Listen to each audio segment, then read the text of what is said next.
Bonjour à tous et bienvenue pour cette nouvelle vidéo de la série 30 vidéos, une vidéo par jour.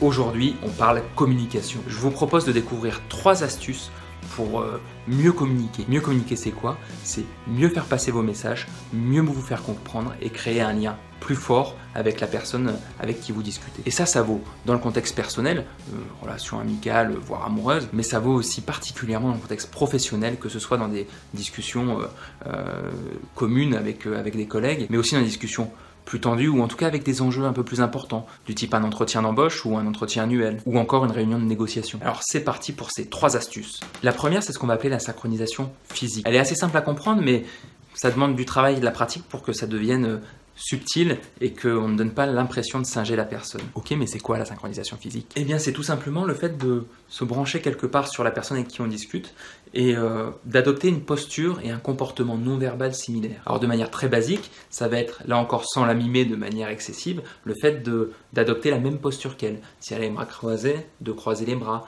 Si elle a une posture plutôt détendue, les mains dans les poches, de mettre aussi les mains dans les poches. Donc grosso modo, d'adopter la même tonicité, la même position globale du corps pour se mettre dans la même énergie quelque part que la personne à qui vous parlez. C'est aussi s'aligner sur des éléments plus subtils. Ça peut être par exemple le clignement des yeux, ça peut être le rythme de la respiration. Vous vous rendrez compte par exemple que si vous vous alignez sur le rythme de la respiration, naturellement vous allez là aussi vous brancher sur le rythme de la personne et créer un rapport qui va vous permettre d'avoir une meilleure communication avec la personne. Encore une fois, que vous soyez dans une discussion normale, et peut-être plus encore quand vous êtes dans un contexte tendu, où du coup la qualité du rapport que vous installez avec la personne va vous permettre de mieux faire passer vos idées et d'avoir plus d'impact dans votre communication. C'est aussi des éléments en termes de tonicité de la voix, en termes de rythme de la voix. Et enfin, vous pouvez également vous amuser et tester le fait de pouvoir reproduire. Alors des fois avec quelques secondes de décalage pour pas encore une fois avoir l'impression de donner l'impression de singer la personne, mais vous pouvez reproduire certains gestes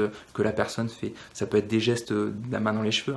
C'est plus simple quand on a les cheveux longs que les cheveux courts, mais ça peut être aussi des mouvements, des fois, qui vont avec les paroles, quand on parle d'un projet ou qu'on parle avec vigueur, avec les mains, et bien de reproduire ces gestes caractéristiques qui vont quelque part donner aussi un signal plus inconscient à la personne qu'elle est comprise et que vous êtes aligné sur son mode de fonctionnement.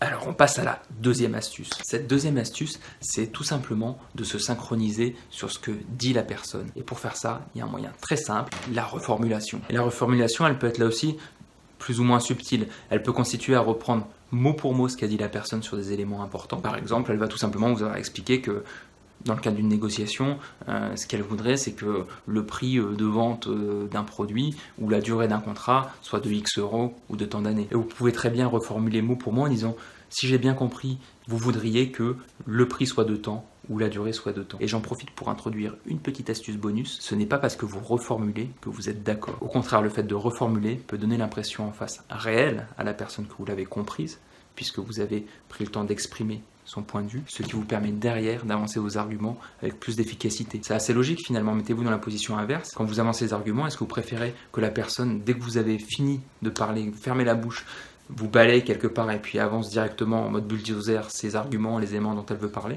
Ou est-ce que vous vous sentez davantage compris si la personne prend le temps de reformuler et de s'assurer qu'elle a bien compris ce que vous voulez dire, même si derrière, elle vous propose des contre-arguments ou elle fait avancer la discussion. Et troisième et dernière astuce pour aujourd'hui, c'est une autre forme de synchronisation, c'est de la synchronisation sur la structure du langage qu'utilise la personne en face de vous. Alors là aussi, il y a plein de manières de se synchroniser sur la structure, je vous en propose aujourd'hui une assez rapide, c'est d'identifier le type de phrase qu'utilise la personne. Est-ce qu'elle va utiliser des phrases plutôt longues, plutôt courtes?